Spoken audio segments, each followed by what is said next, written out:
Welcome to professor academy. இன்னைக்கு வீடியோல பார்த்தீங்க அப்படின்னா, நம்ம ரிசர்ச் ஆப்டிட்யூட் ரிலேட்டடான சில important question and answer discussion தான் பார்க்க போறோம். So let's start the video. So first question என்னன்னு பார்த்தீங்கன்னா, there are two given statement. So ரெண்டு ஸ்டேட்மெண்ட் கொடுத்துருக்காங்க. இந்த ரெண்டு ஸ்டேட்மெண்ட்டையும் நம்ம ரீட் பண்ணிட்டு கீழே கொடுத்துருக்க ஆப்ஷன்ஸ்ல எது கரெக்டான ஆப்ஷன்ஸோ அதை நம்ம சூஸ் பண்ணணும். இப்போ ஸ்டேட்மெண்ட் ஒன் என்னன்னு பார்த்தீங்கன்னா, the research question should be linked to each other. So research questions வந்து ஒன்னோட ஒன்று தொடர்பாக இருக்கணும் அப்படின்றது ஸ்டேட்மெண்ட் ஒன்னா இருக்குது. Statement two is the research question should be either broad or narrow. So research கொஸ்டின்றது எய்தர் ப்ராடா இருக்கணும் இல்ல நேரோவா இருக்கணும் அப்படின்றதா ரெண்டு ஸ்டேட்மெண்ட். ஸோ இப்போ இந்த ரெண்டு ஸ்டேட்மெண்ட்ல எது கரெக்ட் அண்ட் எது ராங், இல்ல ரெண்டுமே கரெக்டா ரெண்டுமே ஃபால்ஸா அப்படின்றது தான் கீழே கொடுத்துருக்க ஆப்ஷன்ஸ்ல இருக்கு. ஸோ இப்படி இந்த ரெண்டு ஸ்டேட்மெண்ட்டை பார்க்கும்போது பார்த்தீங்க அப்படின்னா, ஸ்டேட்மெண்ட் ரிசர்ச் கொஸ்டின்னா என்னன்னு ஃபர்ஸ்ட் நம்ம தெரிஞ்சுக்கணும். ஸோ இந்த ரிசர்ச் கொஸ்டினை தான் நம்ம ஃபர்ஸ்ட் நம்ம ரிசர்ச் ப்ராப்ளம் ஃபார்முலேட் பண்ணும்போது எழுதக்கூடிய ஒரு கொஸ்டினா இருக்கு. ஸோ ரிசர்ச் கொஸ்டின்றது எப்பயுமே வந்து பார்த்தீங்க அப்படின்னா, it should be very clear and ஃபோக்கஸ்டா இருக்கக்கூடிய ஒரு கொஸ்டினா இருக்கணும். ரொம்ப கிளியரா இருக்கணும் அந்த கொஸ்டின். ஸோ ரொம்ப ப்ராடாவோ இல்லை ரொம்ப நேரோவே இருக்கக்கூடாது. It should not be very broad or very narrow. And ஒரு ரிசர்ச் கொஸ்டின் வந்து எப்பயுமே ஒரு ரிசர்ச்சபிளான ஒரு கொஸ்டினா இருக்கணும். ஸோ நம்ம ஒரு கேள்வி கேட்குறோம் அப்படின்னா, அந்த கேள்வியை இந்த ரிசர்ச் மூலியமா அதுக்கான ஆன்சர் நம்மளால தேடக்கூடிய ஒரு கேள்வியா இருக்கணும். அண்ட் ரொம்பவே அனாலிட்டிக்கலா இருக்கணும், ரேதர் தென் டிஸ்கிரிப்டிவா இல்லாம அனாலிட்டிக்கலா லாஜிக்கலா இருக்கக்கூடிய ஒரு கொஸ்டினா இருக்கணும். அண்ட் ரிசர்ச் கொஸ்டின் எப்பவுமே ரொம்ப நிறைய கொஸ்டின்ஸ் நம்ம ரெடி பண்ண மாட்டோம். So one or two questions இருக்குன்னா ஒன்னோட ஒன்று எப்பயுமே லிங்க் ஆயிருக்கணும். ஒரு லாஜிக்கல் கொஹரண்ட் மேனர்ல ஒரு கொஸ்டினுமே உன்னோட லிங்க் ஆயிருக்கணும். ஸோ அதுதான் it's a very good characteristics of a research question அப்படின்னு சொல்லலாம். ஸோ அப்படி பார்க்கும்போது நம்மளுடைய ஸ்டேட்மெண்ட்ல வந்து பார்த்தீங்கன்னா, ஸ்டேட்மெண்ட் ஒன் இஸ் ரைட். அதாவது the research question should be linked to each other அப்படின்றது கரெக்டான ஸ்டேட்மெண்ட். ஆனால் ரெண்டாவது ஸ்டேட்மெண்ட் பார்த்தீங்கன்னா, the research question should be either broad or நேரோன்றது இட்ஸ் ராங். ரொம்ப ப்ராடாகவும் இருக்கக்கூடாது, ரொம்ப நேரோவாகவும் இருக்கக்கூடாது. ஸோ அப்படி பார்க்கும்போது statement two is very false. So அப்படி பார்த்தா நம்ம ஆப்ஷன்ஸ்ல option C is the right answer for this particular question. Okay, next question. Identify the correct sequence of empirical step in the linear mode research process. Linear mode research processல இருக்கக்கூடிய sequence of steps என்னென்ன அப்படின்றது தான் கேட்குறாங்க. So ஒரு research நம்ம பண்ணும்போது there are lot of steps that is involved in doing a research இல்லையா? So அந்த ரிசர்ச் வந்து first we identify the problem, அதுலேருந்து questions ரெடி பண்ணுவோம், அதோட ரிலேட்டடான தியரி மாடல், அதுலேருந்து ஒரு ஹைப்போதசிஸ் ஜெனரேட் பண்ணுறோம், அந்த ஹைப்போதசிஸில் இருக்க வேரியபிள்ஸோ ஆப்ரேஷனலைஸ் பண்ணுறோம், டேட்டா கலெக்ட் பண்ணுறோம், அதுக்கப்புறம் டேட்டா கலெக்ஷனுக்கு அப்புறமா அனாலிசிஸ் போகிறோம், அனாலிசிஸ்க்கு அப்புறமா either we accept or reject the hypothesis, then we give the explanation, finally we contribute something to the theory. இதுதான் ஒரு லீனியர் மோட் ஆஃப் ரிசர்ச்சில் ஒரு ப்ராசஸாக இருக்குது. ஸோ இப்போ இந்த ப்ராசஸ் எல்லாமே நம்ம ஆப்ஷன்ஸில் கொடுக்கல, ஒரு சில ஆப்ஷன்ஸ் கொடுத்துருக்காங்க, அதை நம்ம சீக்வன்ஸா அரேஞ்ச் பண்ணும். ஸோ நம்மளுக்கு ஒரு சீக்வன்ஸ் என்னன்றது தெரிஞ்சிருச்சுன்னா அந்த ஆப்ஷன்ஸ்ல சில ஆப்ஷன்ஸ் நடுவில் விட்டுருந்தா கூட we can arrange it in a proper sequence. So எந்த ஸ்டெப் பை ஸ்டெப் நம்ம பண்ணணும் அப்படின்றது தான் இங்கே கொஸ்டினா இருக்கு. ஸோ நீங்க அப்படி பார்க்கும்போது ஆப்ஷன் சி, அதாவது there is a தியரி, அந்த தியரியிலேருந்து நீங்க ஹைப்போதசிஸ் ஜெனரேட் பண்றீங்க, அப்புறம் சாம்பிளிங் என்னன்றதை டிசைட் பண்றீங்க, அதுக்கப்புறம் டேட்டா கலெக்ட் பண்றீங்க, கலெக்ட் பண்ண டேட்டாவை இன்டர்பிரட் பண்றோம், and then we go for validation. So அப்படி பார்த்தா ஆப்ஷன் சி தான் இதுக்கு கரெக்டான ஆன்சரா இருக்கு. ஏன்னா மற்ற ஆப்ஷன்ஸ்லாம் பார்த்தீங்க அப்படின்னா, ஃபர்ஸ்ட் ஆப்ஷன் ஏ எடுத்துக்கிட்டிங்கன்னா சாம்பிளிங் ஃபர்ஸ்ட் வந்துருச்சு, அதுக்கப்புறமா நம்ம தியரி பேஸ் பண்றோம் அப்படின்னா அது தப்பான சீக்வன்ஸா இருக்கு.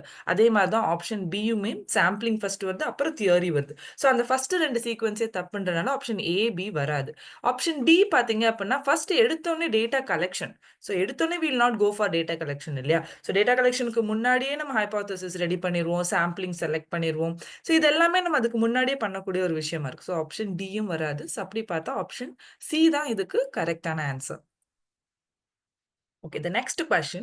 The essential characteristics of a researchable question. So ஒரு ரிசர்ச் கொஸ்டின் வந்து ரிசர்ச்சபிள் அப்படின்னு நம்ம சொல்றதுக்கு முக்கியமான கேரக்டரிஸ்டிக்ஸ் என்னவா இருக்கணும் அப்படின்றது தான் இங்கே கேள்வியா இருக்கு. ஸோ ஆப்ஷன் ஏ பார்த்தீங்கன்னா question seems interesting to answer. Okay fine, research question கண்டிப்பாக இன்ட்ரெஸ்டிங்காக இருக்கணும். ஆப்ஷன் பி பார்த்தீங்கன்னா possibility of data collection that can be collected in an attempt to answer a question. So இந்த கொஸ்டினுக்கு அந்த ரிசர்ச் கொஸ்டினுக்கு ப்ராப்பரா ஒரு டேட்டா கலெக்ஷன் மூலியமா ஒரு ஆன்சரை கண்டுபிடிக்கக்கூடிய தன்மையுடைய ஒரு கொஸ்டினா இருக்கணும் அப்படின்றது தான் option B. Option C is possibility of commercialisation. நம்ம ஜென்ரலி ரிசர்ச்சை கமர்ஷியலைசேஷன் பண்ண மாட்டோம். So option C is not the right answer. Option D பார்த்தீங்கன்னா significant positive change in the society. Research கொஸ்டினை வச்சு we are not going to bring a change. Maybe ரிசர்ச்சோடைய answer as the அவுட்கம்மை வச்சு நம்ம மேபி அதுல இருந்து ஒரு இம்ப்ளிகேஷனா சொசைட்டில சேஞ்ச் கொண்டு வரலாம். ஸோ அப்படி பார்க்கும்போது நம்மளுக்கு ஆப்ஷன் பி தான் மோஸ்ட் அப்ராப்ரியேட்டா இருக்கு. ஸோ ஆப்ஷன் ஏ ஏன் வராதுன்னு பார்த்தீங்க அப்படின்னா, கொஸ்டின் இன்ட்ரெஸ்டிங்கா இருக்கணும், தட் இஸ் ஃபைன். ஆனா அதை விட இம்பார்ட்டன்டான ஒரு விஷயம் என்னன்னு பார்த்தீங்கன்னா, அந்த ரிசர்ச் கொஸ்டினுக்கு பாசிபிளான ஒரு டேட்டா கலெக்ஷன் பண்ணி அதுக்கான ஆன்சரை கண்டுபிடிக்கக்கூடிய ப்ராப்பர்ட்டியுமே அந்த கொஸ்டினுக்கு இருக்கணும். ஸோ அப்படி பார்க்கும்போது ஆப்ஷன் பி தான் இதுக்கு ரைட்டான ஆன்சரா இருக்கு. Okay, next question. Which of the following is an initial mandatory requirement for pursuing a research? So, initial முதலா இருக்கக்கூடிய mandatory-ஆ ஒரு research-அ pursue பண்ணணும்னா கீழே கொடுத்திருக்கிறதுல எது most important அப்படின்றது தான். So, நம்ம research process நம்ம பார்த்தோம் இல்லையா? First எப்படி நம்ம தியரியிலேருந்து hypothesis எடுத்து அதுக்கப்புறம் data collection போய் so the whole big process-ல எது first-ஆ mandatory-ஆ இருக்கு? ஏன்னா எல்லா ப்ராசஸுமே கீழே கொடுத்திருக்க 4 ஆப்ஷன்ஸுமே ரிசர்ச்சை பர்சியூ பண்றதுக்கு நம்மளுக்கு தேவைப்படக்கூடிய விஷயம் தான். ஏன்னா ரிசர்ச் டிசைன் தேவை, ரிசர்ச் கொஸ்டின் தேவை, அதை அனலைஸ் பண்றதுக்கு டேட்டா அனாலிசிஸ் தேவை, ரிசர்ச் ஹைபாத்திசிஸும் தேவை. ஸோ 4மே நம்மளுக்கு முக்கியமானது தான். இந்த 4ல இனிஷியலா ஃபர்ஸ்ட் நம்மளுக்கு தேவைப்படக்கூடிய விஷயம் என்ன அப்படின்றது தான் கேள்வி. ஸோ இனிஷியலா நம்மளுக்கு என்ன வேணும்னு கேட்டிங்கன்னா, formulating a research question.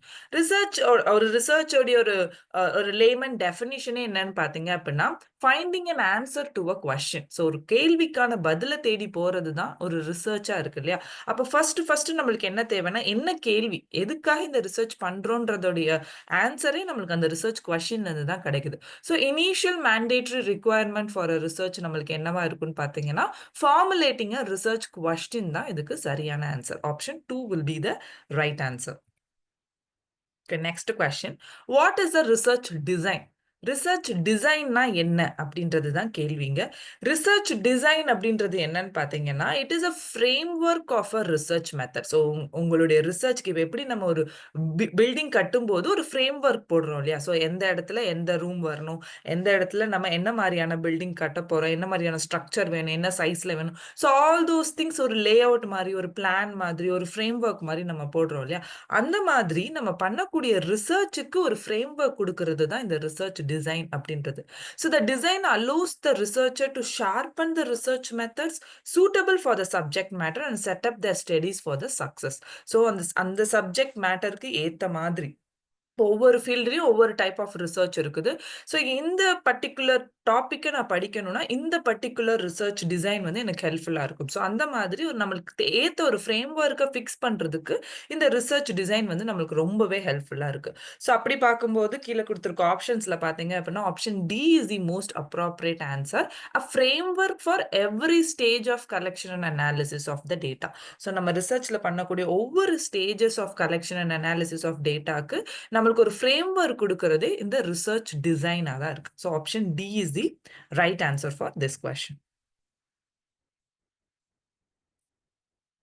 Okay, the next question is the principle of fundamental research are used in what? So fundamental researchல இருக்கக்கூடிய principles நம்ம எங்க யூஸ் பண்றோம் அப்படின்றது தான்.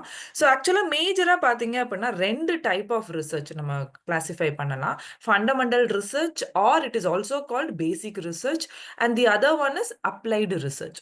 So fundamental researchன்றது என்னன்னா it makes addition to the existing knowledge. Already ஒரு theory இருக்குன்னா அந்த தியரிக்கு அடிஷனா நீங்க இன்னொன்னு ஒரு கான்செப்ட்டோ ஏதோ ஒரு புதுசா ஒரு விஷயத்த இன்வென்ட் பண்றீங்க.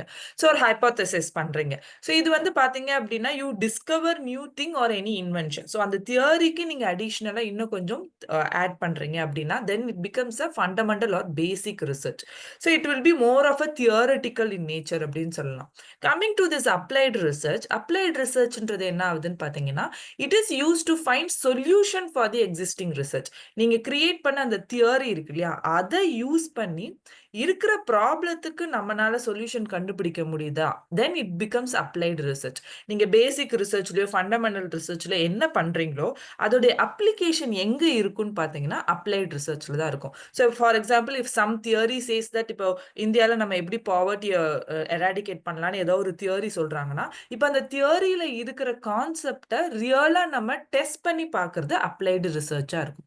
So the application of fundamental and basic research comes in the applied research.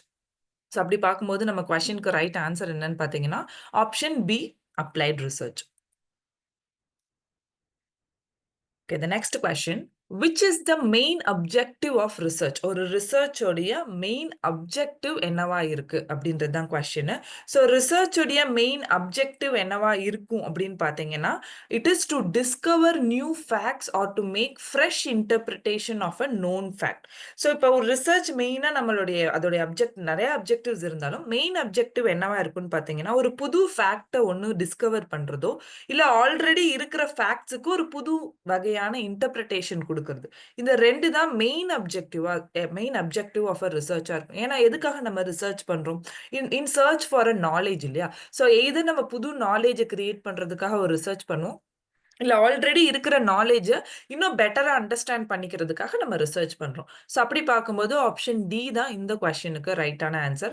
மற்ற எல்லாமே வந்து பார்த்தீங்கன்னா to review the literature, to summarise what is already known, to get an academic degree, these are all not the main objectives of a ரிசர்ச்சா இருக்குது. So option D is the right answer for this question. Okay, next question. Which of the following is the first step in the research process? Research processல முதலா இருக்கக்கூடிய step என்ன? So இதுல நம்ம என்ன தெரிஞ்சுக்கணும், நிறைய கொஸ்டின்ஸ் வந்து பார்த்தீங்கன்னா இந்த process of research, steps in research, research methods, இது ரிலேட்டடான கொஸ்டின்ஸ் வந்து நம்ம நிறைய எக்ஸ்பெக்ட் பண்ணலாம். ஸோ இப்போ இதுல நம்ம என்ன மெயினா தெரிஞ்சுக்கணும்னு பார்த்தீங்கன்னா, there is no fixed number of step in research process. So ஒரு சில இடங்கள்ல வந்து நிறைய எலாபரேட்டா நம்ம பார்க்க முடியும், ஒரு சில ப்ராசஸ் வந்து வெரி ஷார்ட்டா இருக்கிறத பார்க்க முடியும். So basic understanding of what is research process ரொம்ப ரொம்ப முக்கியம். ஸோ ஃபர்ஸ்ட் நம்ம என்ன பண்ண போறோம், ரிசர்ச் ப்ராசஸ்ல இனிஷியலா நம்ம என்ன பண்ண போறோம் அண்ட் அந்த ஸ்டெப்ஸ் எப்படி போகுது அப்படின்ற அந்த ஒரு சீக்வன்ஸை நம்ம தெரிஞ்சுக்கணும். We can not say that இதுல 9 ஸ்டெப்ஸ் இருக்கு, 10 ஸ்டெப்ஸ் இருக்கு, 12 ஸ்டெப்ஸ் இருக்கு. It is not a very fixed number of steps in research. It is a process of research. So இந்த ப்ராசஸ் எப்படி இருக்கு அப்படின்றத நம்ம தெரிஞ்சுக்கணும். இதுல நம்ம பண்ணக்கூடிய first process, this is the steps or process that involve. ரேண்டமா பாத்தீங்க அப்படின்னா இந்த ப்ராசஸ் எல்லாம் கண்டிப்பா நம்ம ஒரு ரிசர்ச்ல பண்ணக்கூடிய ஒரு ப்ராசஸா இருக்கு. ஸோ இந்த ப்ராசஸ்ல நம்ம ஃபர்ஸ்ட் நம்ம என்ன பண்ணுவோம்னு பாத்தீங்கன்னா, we start with identifying the problem. So there is a problem that we see, that we observe or that we want to study. So இந்த ப்ராப்ளத்தை ஃபர்ஸ்ட் கண்டுபிடிக்கிறது தான் main objective or main step in the ரிசர்ச்னே சொல்லலாம். ஏன்னா இந்த problem என்னன்னு தெரிஞ்சாதான் அதுக்கான கேள்வி நம்ம கேட்க முடியும், அந்த கேள்விக்கான பதிலை தேடி தான் நம்ம இந்த ஹோல் ரிசர்ச்சே பண்ண போறோம் இல்லையா? So the first thing that we do is identification of a broad area of research. So இந்த ரிசர்ச்ல இருக்கக்கூடிய ப்ராட் ஏரியா என்ன, இந்த ப்ராப்ளத்தோடைய இதை கண்டுபிடிக்கிறது தான் நம்மளுடைய ஃபர்ஸ்ட் ஸ்டெப் இந்த ரிசர்ச்சா இருக்கணும். அதுக்கப்புறமா அது ரிலேட்டடான source of information, literature review பண்றது, அந்த ப்ராப்ளத்தோடைய சொல்யூஷனை சர்ச் பண்றது, இதெல்லாம் அதுக்கு அடுத்து ஃபாலோ பண்ணக்கூடிய ஸ்டெப்ஸா இருக்கு. ஸோ ஃபர்ஸ்ட் ஸ்டெப் என்னவா இருக்குன்னு பார்த்தீங்கன்னா option C would be the right answer for this question. Okay, the next question is SPSS stands for what? So SPSS அப்படின்றது என்னன்னு பார்த்தீங்க அப்படின்னா, it is a statistical analysis software. இந்த சாஃப்ட்வேரை யூஸ் பண்ணி நம்ம நிறைய அனாலிசிஸ் போடலாம். ஸோ இதோடைய ஃபுல் ஃபார்ம் என்ன, அப்ரிவேஷன் என்னன்னு பார்த்தீங்கன்னா statistical package for social sciences அப்படின்றது தான்.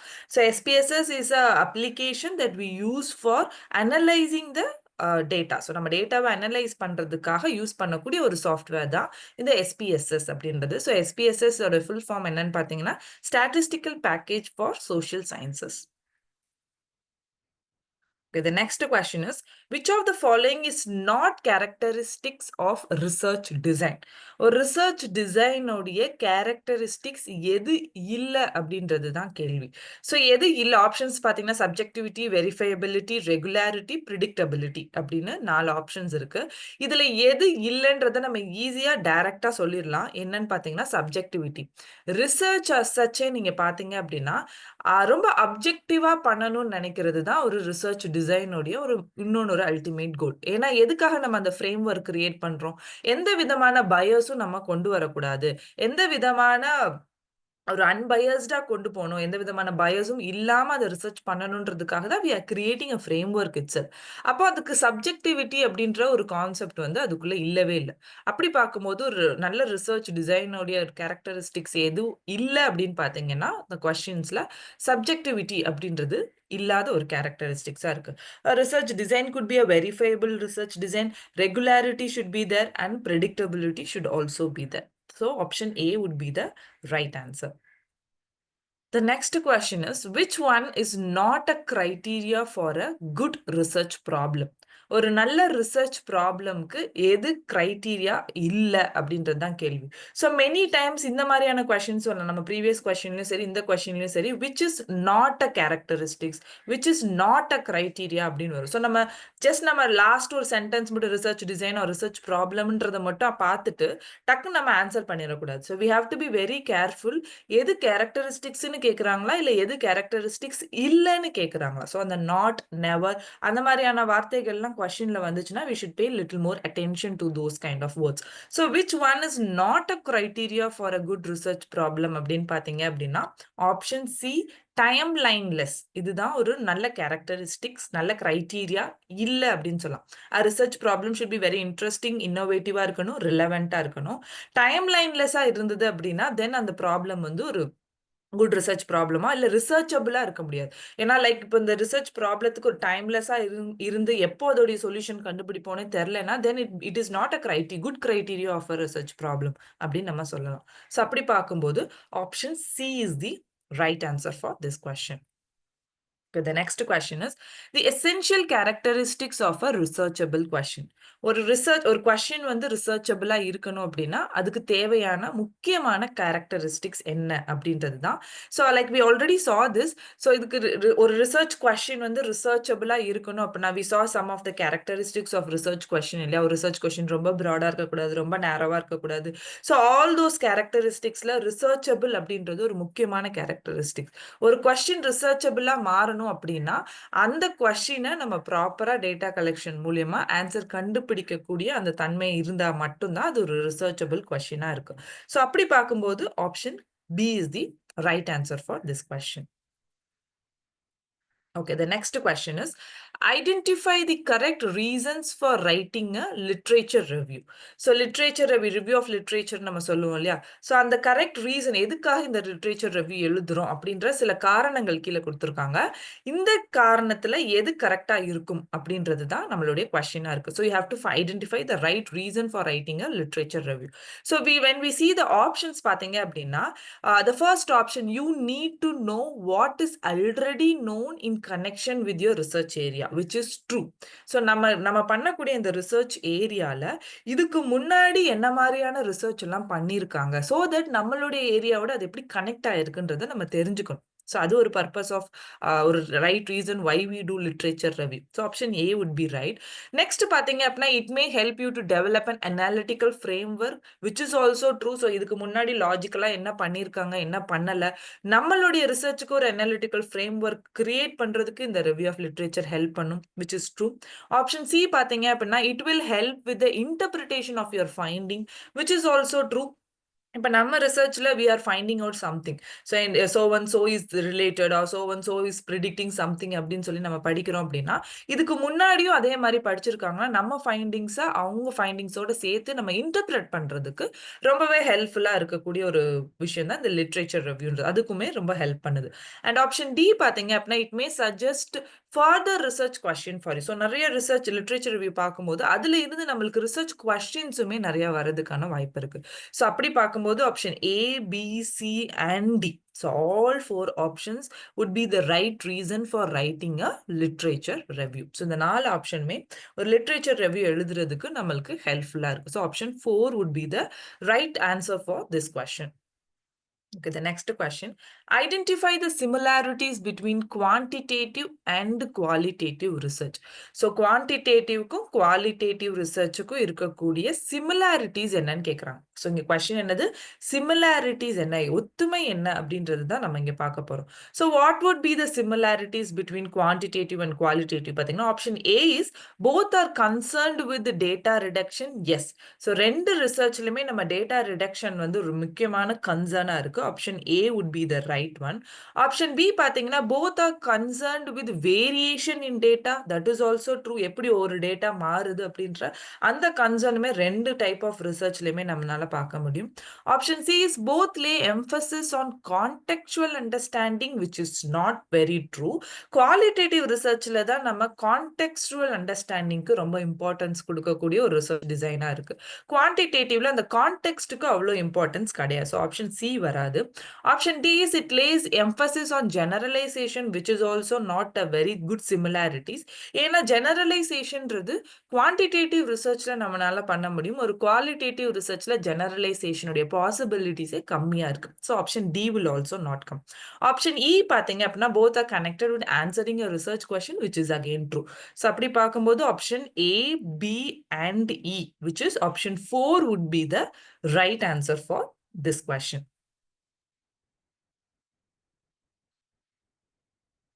Okay, the next question. An epistemological position that advocates the application of the methods of natural sciences to study the social reality and beyond refers to what? So, any application of method of natural science or method apply பண்ணி social reality படிக்கக்கூடிய அந்த ஒரு பொசிஷனை எந்த type of philosophy எடுக்கிறாங்க அப்படின்னு பார்த்தீங்கன்னா positivism அப்படின்ற philosophy தான். So, this is a philosophical approach which aims to use the scientific study of human organ. Scientific study use பண்ணி நம்ம ஒரு விஷயத்தை படிக்கணும். ரொம்ப அப்ஜெக்டிவா ஒரு பயஸ் ஃப்ரீயா படிக்கணும் அப்படின்னு நினைக்கிறது வந்து இந்த பாசிட்டிவிசம் அப்படின்ற இந்த philosophy தான். ஸோ அப்படி பார்க்கும்போது the right answer for this question is option 1, which is positivism. Okay, the next question is given below are two statements. So again ரெண்டு statements இருக்கு, statement 1 and statement 2. So ரெண்டு statementயும் நம்ம read பண்ணி பார்த்துட்டு கீழே கொடுத்திருக்க ஆப்ஷன்ல which will be the most appropriate நம்ம அப்படின்னு கண்டுபிடிக்கணும். So statement 1 is qualitative research lays emphasis on contextual understanding. So previous questionல தான் நம்ம பார்த்தோம் qualitative research is it lays more emphasis, qualitative research lays more emphasis on contextual understanding. கான்டெக்ஸ்ட புரிஞ்சுக்கிறதுக்கு வந்து ரொம்ப importance கொடுக்கிறது குவாலிட்டேட்டிவ் தான். Statement 2 says quantitative research is typically highly unstructured அப்படின்னு சொல்றாங்க. ஸோ இதுல என்ன பாத்தீங்கன்னா குவான்டிடேட்டிவ் ரிசர்ச் அப்படின்றது வந்து ரொம்ப ஹைலி அன்ஸ்ட்ரக்சர்ட் கிடையாது. இட்ஸ் அ ஸ்ட்ரக்சர்டு திங் தான். நம்ம we have a proper research design, sample design, proper way of data collection, all those things are structured in a way. So quantitative research is typically highly அன்ஸ்ட்ரக்சர்டுன்னு சொல்ற statement 2 would be wrong. So statement 1 is right and statement 2 is wrong. அப்படி பார்க்கும்போது option 3 is the right answer for this question. Okay, the next question is quantitative research can be constructed as a research strategy that usually dash அப்படின்றது தான் question. So ஒரு quantitative research எந்த research strategies use பண்ணி நீங்க construct பண்றீங்க அப்படின்றது தான். So qualitative and quantitative நம்ம few differences already பார்த்துட்டோம். இதுல முக்கியமா நம்ம தெரிஞ்சுக்க வேண்டிய ஒரு approach என்ன அப்படின்னு பார்த்தீங்கன்னா quantitative research அப்படின்றது வந்து டிடக்டிவ் அப்ரோச்சை யூஸ் பண்ணி பண்ணக்கூடிய ஒரு ரிசர்ச்சா இருக்கு. So it entails a deductive approach to relationship between theory and research. So from a theory it generate a hypothesis. அதுலேருந்து ஹைப்போதிசிஸ் ஜெனரேட் பண்ணி அதுலேருந்து ஸ்டடியோடைய ஃபர்தர் டைரக்ஷன்ஸ் வந்து போகுது. ஸோ அப்படி பார்க்கும்போது option 1 would be the right answer. Option 2 பார்த்தீங்கன்னா inductive approach சொல்றாங்க, which is not right. Option 3 is rejects the practice and norms of natural scientific model. That is also wrong. ஏன்னா scientific model தான் அதை approach பண்றாங்க. Option 4 is embodies the view of social reality as a constantly shifting emergent property of an individual creation, which is also wrong. So first one is the right option for this particular question. Okay, moving on to the next question. The purpose of the theory is to generate hypotheses that can be tested and that will thereby allow explanation of laws to be assessed. The above statement refers to which principle? அதாவது ஒரு தியரியில இருந்து hypothesis generate பண்ணி அதை test பண்ணி அதுல இருந்து explanation of law பண்ண முடியும் அப்படின்னா இந்த பிரின்சிபல் எந்த டைப்ல வருது அப்படின்றது தான். This is also related to the qualitative and quantitative research we saw. Inductive and deductive பார்த்தோம்ல, எப்படி நம்ம குவான்டிடேட்டிவ் வந்து டிடக்டிவ்னு பார்த்தோமோ அதே மாதிரி இண்டக்டிவ் ரீசனிங்ல என்ன நடக்குதுன்னு பார்த்தீங்கன்னா there is an observation and அதுல இருந்து ஒரு பேட்டர்ன் எடுத்து அதுல இருந்து ஒரு டென்டேட்டிவான ஹைபோதிசிஸ் அப்புறம் அதுல இருந்து ஒரு தியரி எடுக்கிறோம். ஆனா டிடக்டிவ் அப்ரோச்ல என்ன நடக்குதுன்னு பார்த்தீங்கன்னா ஒரு தியரி இருக்கு, தியரியில இருந்து ஹைபோதிசிஸ் எடுத்து அதுல இருந்து ஒரு அப்சர்வேஷன் பண்ணி அதுக்கப்புறம் அதை கன்ஃபார்ம் பண்றோம். இப்ப நம்ம கொஸ்டின்ல என்ன கேட்டிருக்காங்கன்றத இன்னொரு தடவை நம்ம போய் பார்த்தோம் அப்படின்னா த பர்பஸ் இஸ் தியரியில இருந்து ஹைபோதிசிஸ் எடுத்து அந்த ஹைபோதிசிஸை டெஸ்ட் பண்ணி அதுல இருந்து எக்ஸ்பிளனேஷன். இது வந்து டிடக்டிவிசம்ல தான் நடக்குது. இண்டக்டிவிசம்ல அப்படியே ஆப்போசிட் டைரக்ஷன்ல போகுது. ஸோ டிடக்டிவ்ல தான் ஃப்ரம் அ தியரி ஒரு ஹைபோதிசிஸ் இஸ் ஜெனரேட்டட், அதுல இருந்து you are testing and finding out a solution. So option 4 would be the right answer for this particular question. Okay, the next question is you have to match list 1 with list 2. So it's like a match the following. So list 1ல பாத்தீங்க அப்படின்னா type of researchலாம் கொடுத்திருக்காங்க. list 2ல வந்து அதோடைய description கொடுத்திருக்காங்க. So basic research, correlational research, case study and longitudinal study. So 4 type of research அதோடைய description கொடுத்திருக்காங்க. So இதை கரெக்டா நம்ம match பண்ணோம் அப்படின்னா the right answer would be option 2 would be the right answer. So basic research அப்படின்றது a steady research that test or expands the theory. Basic research or fundamental research நம்ம இதுக்கு முன்னாடி இருக்க ஒரு questionலயே பார்த்தோம். And correlational researchன்றது வந்து பாத்தீங்கன்னா to discover whether the variables are co-varying, whether these are related அப்படின்னு பார்க்கிறது. And case study அப்படின்றது வந்து பாத்தீங்கன்னா ஒரு in-depth-ஆன study about a single or few individuals to understand their behaviors and all. And then finally option D is longitudinal study. Longitudinal study is a group of participants is observed over a period of time. So for a long period of time when they are observed, it becomes a longitudinal study. So அப்படி பார்க்கும்போது option 2 would be the right answer for this question. Okay, the next question is when two variables are related in such a way that when one increases, so does the other, you can conclude that. So ரெண்டு variable relate ஆயிருக்கு, அதுல ஒரு variable increase ஆகும்போது இன்னொன்னொரு வேரியபிளும் increase ஆகுது அப்படின்னா இது என்ன மாதிரியான ஒரு கன்க்ளூஷனுக்கு நம்ம வரலாம் அப்படின்றது தான். So we all know in a relationship there is a positively related, there is a negatively related. So when two variables are positively related ஆயிருக்கு அப்படின்னா then one variable increase ஆகும்போது இன்னொன்னொரு வேரியபிளும் இன்க்ரீஸ் ஆகும் சொல்லலாம். So the right answer for this question is option 2. The two variables are positively associated அப்படின்றத நம்ம சொல்ல முடியும். So option 2 would be the right answer for this question. Yeah. So with this நம்ம இன்னைக்கு வீடியோல few important question and answer discuss பண்ணோம். All the best for your examination. So இன்னொரு வீடியோல next set of questionsல we will meet again. Thank you all.